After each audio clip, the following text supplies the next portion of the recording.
Ang binhi ng pechay ay napakaliit. Kadalasan ay may sukat na 1 hanggang 2 milimetro ang haba. Mga katulad ito ng laki ng ulo ng tuldok o mas maliit pa.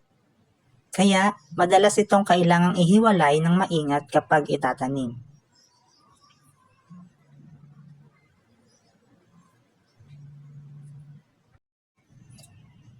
Paano nga ba itanim ang mga binhi ng pechay?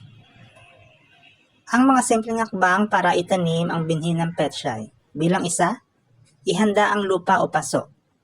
Gumamit ng maayos na lupa na may kaunting pataba tulad ng compost at siguraduhin na may butas para sa mga tamang daloy ng tubig upang hindi bahain ang mga binhi.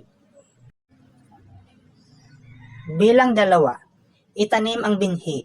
Huwag itong ibaba ng masyadong malalim.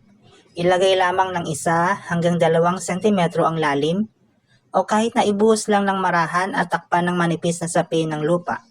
Paglagay ng puwang na 3 hanggang 5 sentimetro sa pagitan ng bawat binhi. Bilang 3, tubigan ng marahan.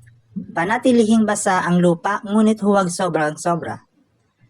Maaring gumamit ng tuyong tela o mangkok para hindi maalis ang binhi kapag nagtutubig. Bilang 4, ilagay sa tamang lugar. Ang pechay ay mahilig sa malakas na liwanag ng araw, ngunit hindi sa sobrang init. Sa Metro Manila, maaring ilagay sa lugar na may bahagyang lilim, lalo na kapag tanghali. Bilang 5, bunutin ang sobrang halaman. Kapag lumaki na ng kaunti, o may mga 2 hanggang 3 dahon na, bunutin ang mga mas maliliit o mas malapit na halaman para may sapat na puwang ang matitira. Mga 10 hanggang 15 sentimetro sa pagitan. Bilang 6, tubigan palagi o gamitin ang inipong pinaghugasan ng bigas bilang pandilig sa halaman araw-araw upang lumaking malusog ang pechay.